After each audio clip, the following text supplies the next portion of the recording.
All right, guys, welcome to Cal 1. Today we're going to start with Chapter 1, and we're going to be reviewing some of the functions. And so I'm going to just start by opening the e-textbook, and I'm going to go over a few of the topics covered that we want to review, and then we will jump right over into my math lab.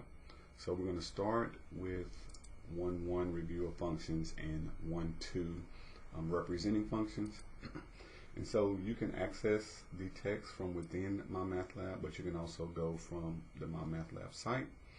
And then one of the first things we see, a few definitions, variables. Make sure you're familiar with what a variable is, what a function is, domain and range, and you can kind of see some images that they show you domain mapping to the range.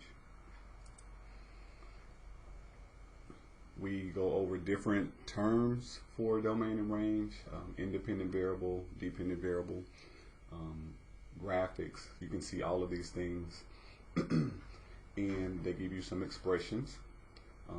You're told how to find out if a graph is a function by using the vertical line test. So just go back over that. All of this is really good reading. And then you also want to be familiar with some of the basic parent functions and the typical domain and how to find those domain and ranges. So again, we're giving some graphics. They're showing you domain is a relationship that tells you what x values are associated with your graph, okay? And it's always based on the x-axis. The range is in blue. It shows you it is corresponding to the y values. So it doesn't go all the way down to 0, but it looks like it starts about at 1 and it goes up toward infinity. And so it's kind of explaining how you can find out that information here. So always domain is x, range is y. Then we talk about composite functions. When we add, subtract, multiply, or divide them, those will also affect the domain and range. We have composite functions or composition of function, f of g. That looks, the little degree symbol is of or red of, and you have a way to translate that. Sometimes you might sub in a letter, and so they're just showing you composition of function. We're going to plug in a whole equation for the x in the previous equation, and they're showing you kind of a mapping here. And then you got some examples. You're going to be doing composition of functions, giving a graph. So if you don't have a function, we have a graph. You can still do composition of functions by plugging in the x value and finding out the corresponding y value. So again, a lot of this I will model in MyMathLab, but I'm just kind of going over previously learned material from algebra. All right, so you got some examples here with composition of functions. Several of them, they try to explain and show you step by step. I will also do that for you. They talk about secant line and the difference quotient, which we'll get a lot deeper into this as we start studying calculus. The secant line, mainly now we're going to be looking at the slope. Secant line is just a line that goes through 2 points on a graph. And then we have the difference quotient. Hopefully you've seen this in algebra. It starts to pop up in college algebra. This is going to be definitely more of a calculus concept moving forward, but it's similar to composition of functions. You're plugging in x plus h in your first function and then subtracting the original function. Here's an example provided here. And then we have some application problems, so you have to read and be able to interpret slope. Remember, change in y over change in x. Slope will also be represented in the context of the problem, so you need to be able to identify which one is domain and range, and that will help you in that regard. And then I think the last concept we're going to be looking at is symmetry or even translations. So symmetry with respect to y-axis, x-axis, and origin. You have some images here. If you can flip a mirror image across the y-axis, has y-axis symmetry or even. X-axis symmetry if you reflect across the x-axis, no special name for that one. And then origin symmetry if it reflects across the origin, the line y equals x. But it's basically flipping across the x and flipping across the y. Here are just some special names for y-axis and origin symmetry. And you have some examples provided trying to determine what type of symmetry a graph has. Alright, so then you have some sample problems, and feel free, you can work any of these just as extra practice.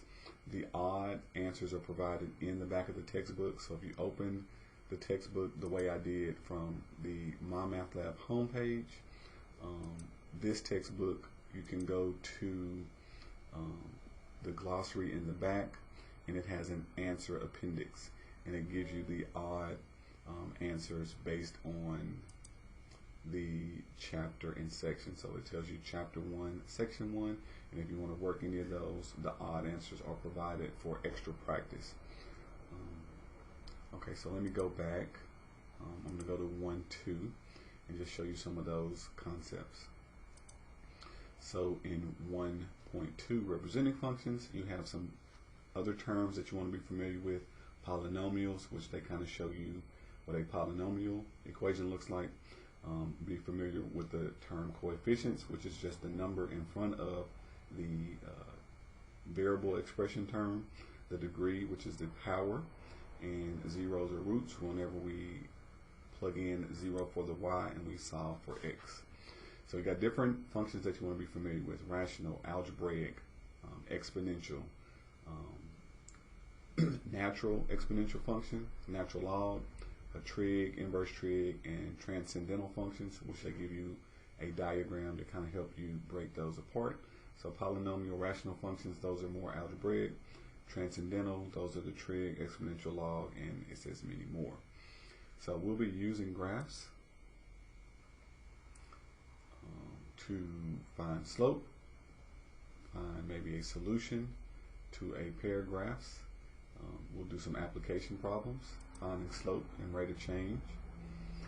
We have some piecewise functions, which is basically different equations broken into pieces or restricted to a certain section of the graph, and you'll need to be able to identify what portion of the graph applies to the problem.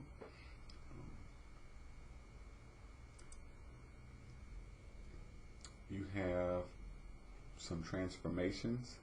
Looks like we're going over transformations here. Sometimes the graph may be stretched or compressed.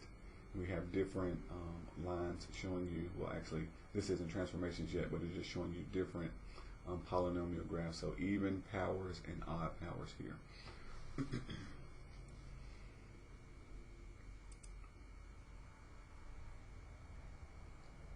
Here we're looking at graphs and tables using words to define them, and then we get a little bit more into slope function.